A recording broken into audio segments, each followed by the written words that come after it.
rôle du ministre de la Justice sur les magistrats de parquet. Il faut effectivement... Il risquait d'avoir des grosses conséquences sur le plan économique et social si des mesures... Le pouvoir exécutif est présenté et soutenu par le gouvernement de la République. On ne sait pas l'évaluer. Donc c'est vraiment une anarchie qui doit être corrigée pour permettre la loi sur les statuts magistrats. Et bien d'autres lois, la loi sur le code judiciaire et c'est vous voyez un huissier se présenter devant vous. Il doit vous... Tenant compte des réalités, je ne reviens pas sur les motivations profondes que son Excellence, M. le ministre d'État, a lui exposé tout à l'heure. Le gouvernement de la République a estimé que saisissant la balle au bon. J'ai reçu beaucoup de plaintes. La première semaine, c'était une semaine difficile. Parce que ce soit des collègues membres du gouvernement, les directeurs généraux des banques, les directeurs généraux des entreprises publiques, même les gouverneurs de province, nous saisissaient tous les jours pour se plaindre des saisies intempestives de leurs comptes, de leurs avoirs. Tantôt au mépris des dispositions pertinentes du droit au WADA. De l'audace. Il faut de l'audace. Il faudrait encore de l'audace pour changer les cours des événements dans ce pays. Est-ce possible de changer les choses dans ce pays, oui ou non? Oui. Nous nous sommes également rendus compte des condamnations fantaisistes des banques, des entreprises minières et des grandes entreprises multinationales. C'est tout quidam qui pouvait se réveiller un bon matin pour une créance de 1000 $, pouvait faire condamner une multinationale au paiement de 20 millions de $ et saisir les comptes de cette multinationale. C'est ça qui a occasionné l'insécurité judiciaire et juridique. Et du coup, le temps était donc arrivé pour que ces décrets, sous les auspices du président de la République, chef de l'État, et Madame la Première ministre, soient pris. Et j'en profite pour féliciter le ministre d'État et le ministre de la Justice pour l'audace.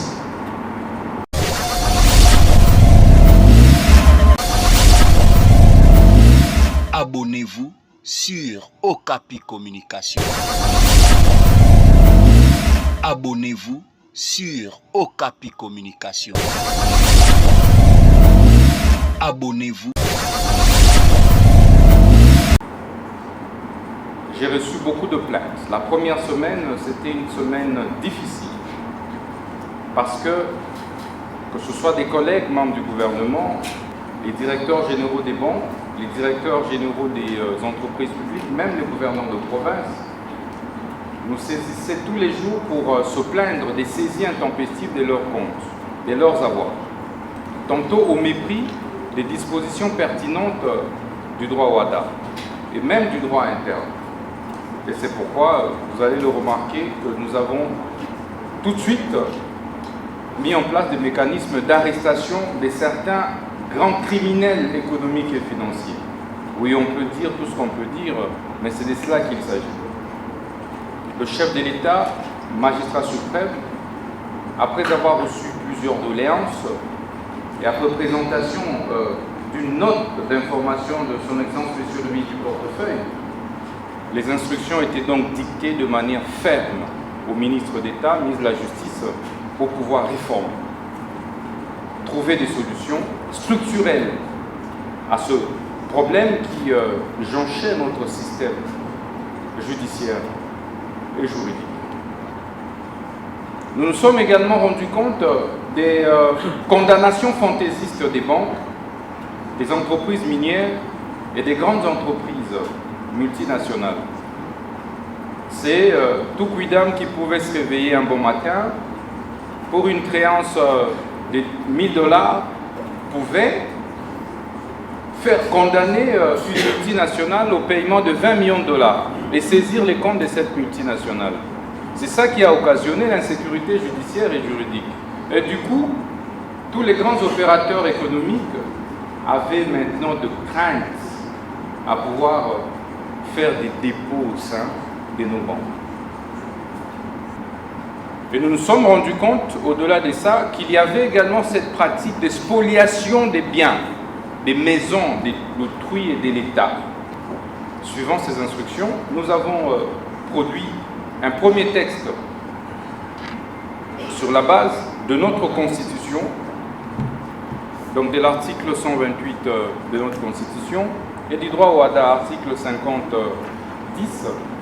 du nouvel acte uniforme sur les procédures simplifiées de recouvrement et voies d'exécution, où nous avons trouvé une brèche pour essayer très rapidement d'arrêter l'hémorragie.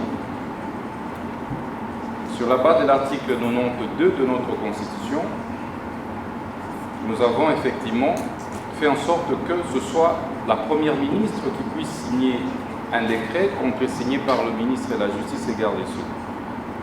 Le décret est donc intitulé « Décret portant sauvegarde des biens des entreprises, établissements et services publics ».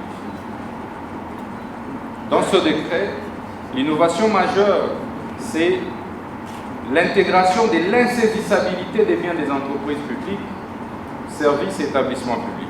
Comme vous le savez, les DG des entreprises publiques et établissements publics ne géraient plus. Alors avec cette réforme, comme vous pouvez le remarquer, nous avons créé désormais des millionnaires en papier.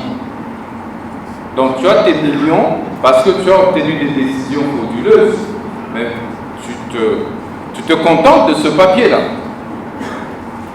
Et qu'à ce jour, je voudrais rappeler que tout celui qui va oser encore s'amuser, que ce soit le juge, que ce soit le magistrat, que ce soit le greffier, le huissier, que ce soit l'opérateur de banque, tout celui qui va s'amuser à bypasser cette réforme sera arrêté. Le temps était donc arrivé pour que ces décrets, sous les auspices du président de la République, chef de l'État, et Madame la Première ministre, soient pris. Et j'en profite pour féliciter le ministre de l'État et le ministre de la Justice pour l'audace.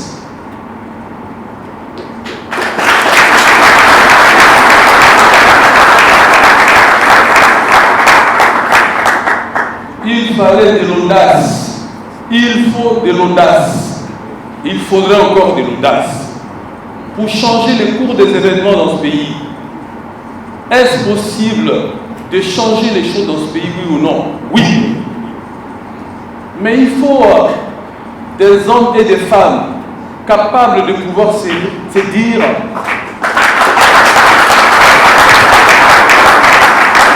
je disais qu'il faut des hommes et des femmes capables de dire ça doit changer, ça va changer.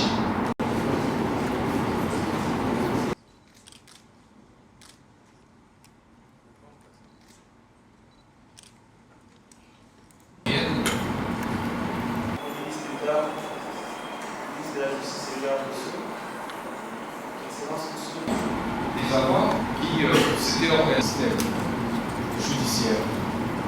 Clarifier le rôle du ministre de la Justice sur les magistrats de parquet. Il faut effectivement... Le ministre de la Justice et garde des Sceaux. Il a plu à son Excellence, Monsieur le ministre de...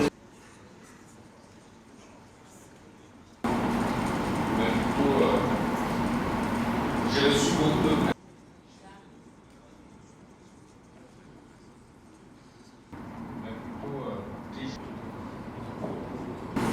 C'était toujours comme ça. Le pouvoir exécutif est présenté et soutenu par le gouvernement de la République. On ne sait pas l'évaluer. Donc c'est vraiment une anarchie qui doit être corrigée pour permettre et puis la loi sur les statuts de magistrats. Et bien d'autres lois, la loi sur le code judiciaire et c'est ça. Le deuxième temps. Sur l'anglais. C'est ce qui se fait actuellement. Nous avons au niveau du palais de justice, vous voyez, par les greffiers absolus. On va clarifier le rôle du ministre de la Justice sur les magistrats de parquet. Il faut effectivement... Joseph Zerbo, juge au Burkina Faso. C'est différent, très fort. C'est comme ça qu'on a le nom là Et remarquez, ils sont en prison jusqu'aujourd'hui. Et pas les greffiers de justice, pas les greffiers publics à travers ces structures.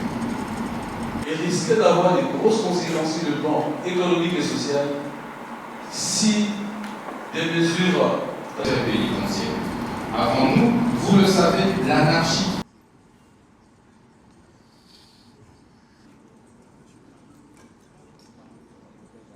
Par l'acte du fois parce qu'on est en mesure d'exécution. Vous voyez un huissier se présenter devant vous. Il doit vous. Tenant compte des réalités, je ne reviens pas sur les motivations profondes que son Excellence, M. le ministre d'État, a lui exposé tout à l'heure. Le gouvernement de la République a estimé que, saisissant la balle au bon, la brèche. D'une idée fondamentale. Est-ce que ce que nous vivons aujourd'hui, notamment avec le développement plus aux côtés des entreprises publiques.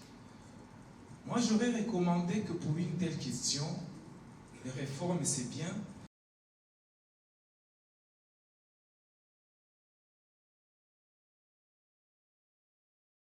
Criminel économique et financier. Et on peut dire tout ce qu'on clarifier le rôle du ministre de la Justice sur les magistrats de parquet. Il faut effectivement le pouvoir exécutif est présenté et soutenu par le gouvernement de la République. On ne sait pas l'évaluer. Donc c'est vraiment une anarchie qui doit être corrigée pour permettre la loi sur les statuts magistrats. Et bien l'autre loi, la loi sur le code judiciaire etc.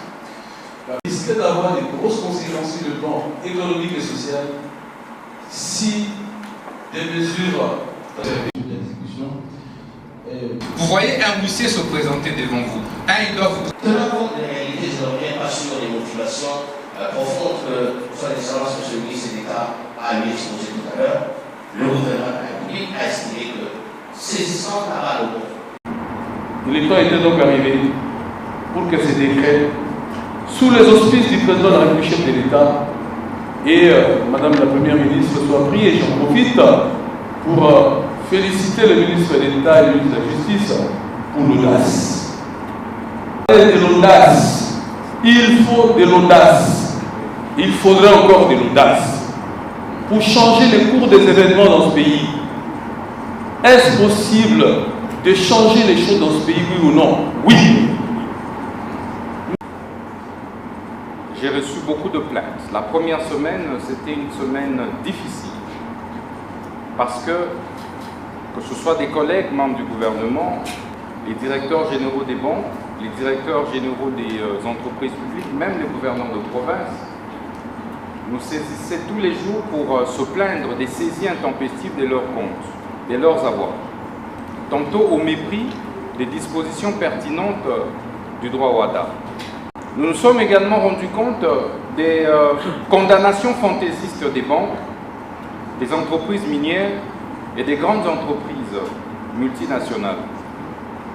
C'est tout quidam qui pouvait se réveiller un bon matin pour une créance de 1000 $, pouvait faire condamner une multinationale au paiement de 20 millions de $ et saisir les comptes de cette multinationale.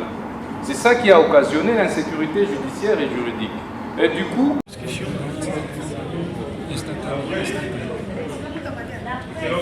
C'est la presse.